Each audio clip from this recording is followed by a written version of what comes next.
Knowledge is power, but only when you act on it. So let's get to work. Hello, everyone. Hola, mi gente. My name is Jannette, and welcome to my channel, When the Shift Hits. Today's topic is what married women can do about voter suppression that's about to take place if the SAVE Act becomes law. And I'm very fired up about this because how dare they try to sabotage our ability to vote and to have our voices be heard. They're trying to disenfranchise women by making it really difficult and costly for us to prove our identity. You don't need to be a lawyer or run for office to fight back against voter suppression. If you're a married woman who changed your name to your spouse's, I suggest you take the following steps to ensure that you can still vote even if the SAVE Act were to become law. And again, I'm not capitulating in advance. I'm just saying, let's be ready to vote, okay?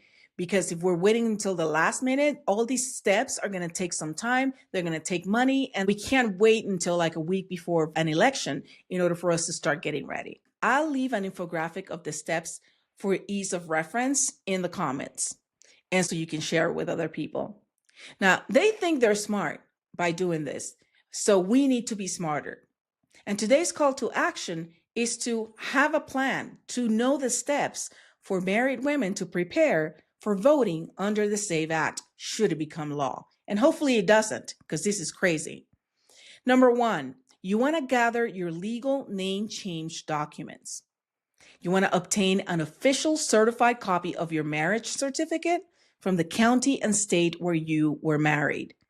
Again, all of these forms are going to have to be essentially originals. So if you can't find your original, you're going to have to contact the county and order a certified original copy of your marriage certificate. Okay, it has to be certified by the state in order for it to be valid. If your name changed through divorce or a court order, then retrieve the relevant legal documents that verify the change. And again, if you have a copy, that may not be enough. So you may have to contact the court and say, how do I get an original or a certified original copy of this document that shows that I changed my name? Number two, you want to ensure that you have current valid ID. In 2025, I think it's in May, the real ID is going to be a requirement. And the real ID was different than your regular driver's license or state ID in that they require more verification of your identity via a birth certificate. So confirm that your driver's license is not just the regular one. You need to have a real ID. If you don't have a real ID, you also may have a passport.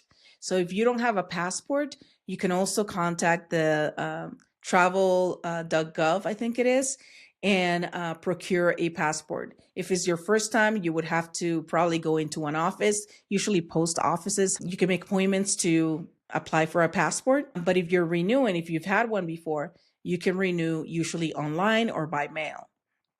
But make sure that your passport reflects your current legal name. In other words, if you got married today and yesterday you had a passport that was under your maiden name, you need to now update that passport to reflect your new legal name, okay? Same thing with your driver's license. If you have a driver's license under your maiden name and you've changed your name because you got married, then you need to contact the DMV and find out what's the process for me to update my DMV real ID to match my current legal name. Number three, create a name linkage packet. And so what that means is you're going to assemble a set of the documents that clearly link your current legal name to the name on your birth certificate. So for example, if I were creating a linkage packet for myself, I would have my original birth certificate. Then I would have my original or certified copy of the marriage license that shows, oh, this was my maiden name and this is my new name. And then I would have my real ID that shows that my current name is the same as the married name, but it shows you the linkage between your maiden name and your married name. But all these documents need to be original. So create that package, okay?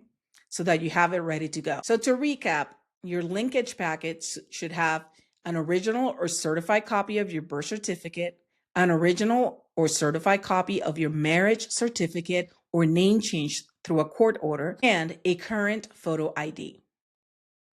Number 4, make multiple copies. Make certified copies if required by your state of all the documents for submission to voter registration offices, especially if you're submitting by mail or in person. So unfortunately, all these certified copies of documents from the county and from the state are going to cost money. So again, you got to call the county, call the DMV, just find out what is required, and then start ordering multiple copies of certified originals of those documents so that you have a few sets. Because in order to register to vote under the SAVE Act, you would actually have to submit that entire packet of originals to the registration office for them to verify. Okay? And you definitely want to have a set for yourself in your home for anything else that you might need it. 5, contact your local election office. Now you can call or visit your local board of elections. You can Google that and it will tell you where it is, and also it will provide a phone number. Or you can contact the Secretary of State's website to confirm what documentation they will accept as proof of citizenship and name linkage. Different states may require different things, so you just want to make sure that you are giving them exactly what they're requiring. Also, you want to find out if notarization or originals are required. And number 6, you want to register or update your voter registration in person. Part of the thing for the SAVE Act is that they want you to register in person. They want to prevent people from registering online or through mail. Again, this is not law yet, but if it passes, this is what we're looking at. So if online or mail-in registration is restricted by the SAVE Act in your state, make an in-person appointment at an approved location, and then bring your full document packet and any identification required by your state. And then finally, you confirm your registration status. After you submit all of your paperwork, you can visit nass.org/canivote or your state's voter portal to verify that your registration went through successfully. And it's good to check your voter registration status a few times, especially as an election is coming up. You want to check it a few times because they are purging voter rolls. And so you want to make sure that you're not one of those that gets caught on that. Finally, share the knowledge. Let other women know about this issue. Encourage friends, family, and community members who changed their name after marriage or a divorce to go through this process early. Like I said, these things take time. And when you contact the county and when you order these documents, it can take weeks for you to get those documents back. So you want to make sure that you start this process early. Okay, now that we have a plan on how to make sure that we're ready to vote, let's engage in a spiritual anchor and self-regulation practice so that we can reclaim our power breath by breath. You just heard a lot and it's heavy. That weight you feel is not just your frustration, it's your nervous system alerting you to injustice. But here's the truth. You are not powerless. Your body is the front line of your liberation. So let's ground that power right now. Now, in this self-regulation technique, there's a 3-part where we're going to claim our voices, we're going to engage in some breath, and we're going to engage in some tapping. So this is a claim your voice, breath, and touch reset. And I'll warn you, this is going to look a little crazy, okay? So don't judge me. But essentially, we're going to do some eye movement to bring the brain back into present safety. So we're going to start looking to the left with the eyes and then to the right.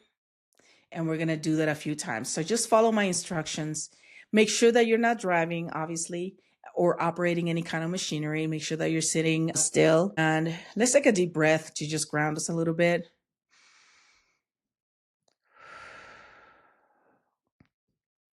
One more. I was really hyped up about this. So let's do one more.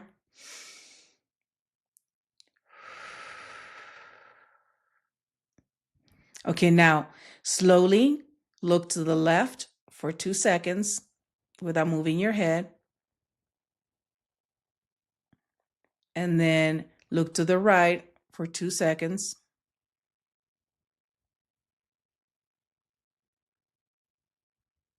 Let's do it again. We're going to look to the left for 2 seconds. And now to the right for 2 seconds. This signals to your brain, I am safe, I am alert, and I can act. The next thing we're going to do is we're going to do a collarbone tapping for nervous system calming and clarity. So what we're going to do is we're going to use your fingertips to gently tap on the space just below your collarbone. So my collarbone is right here and it's in the center. So it's right here. There's like a little fleshy part. So that's what we're going to do. It's about 1 inch down from the notch at the top center of your chest. Now we're going to breathe slowly as we tap. And we're going to say the following out loud. I am steady. I am sovereign. I am seen. Take another deep breath. I am steady. I am sovereign.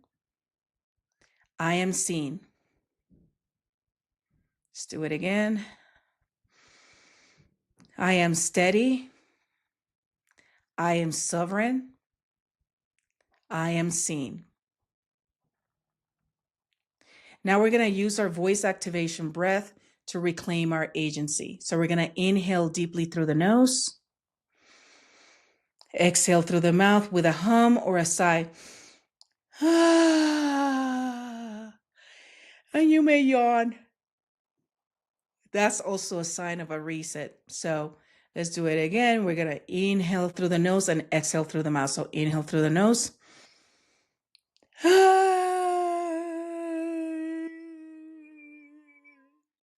Told you it was going to look weird. But you want to either hum or do a sigh or do a ha.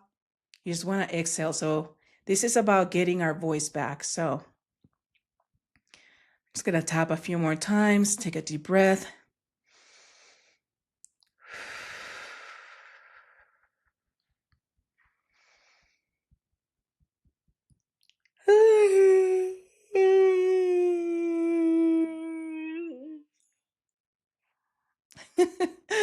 It's really weird, but this is how you reset yourself. So do 3 rounds of that. I think we did 3 rounds. And you let your exhale just get longer each time. So let's do it one more time. Inhale.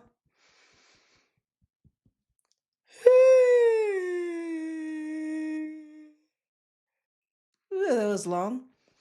Okay, and now let's just feel your chest relax and feel your voice return. And we're going to close with the following affirmation. I will not be erased. My voice is my power. My breath is my ballot. One more time for those in the back. I will not be erased. My voice is my power. My breath is my ballot. All right. Now you have steps to follow to get prepared in case this thing passes. And we've self-regulated so that we can stay present and understand that we have agency and we can have our voices heard. Thank you for watching. Please subscribe, like, and share. Save the video in case you want to use it at some other time, and also share it with your friends, especially other women that are upset about this, because I know I was so enraged by this when I first heard about it. And until the next time, this is When the Shift Hits, and the shift starts with you, because when you shift, so does everything around you.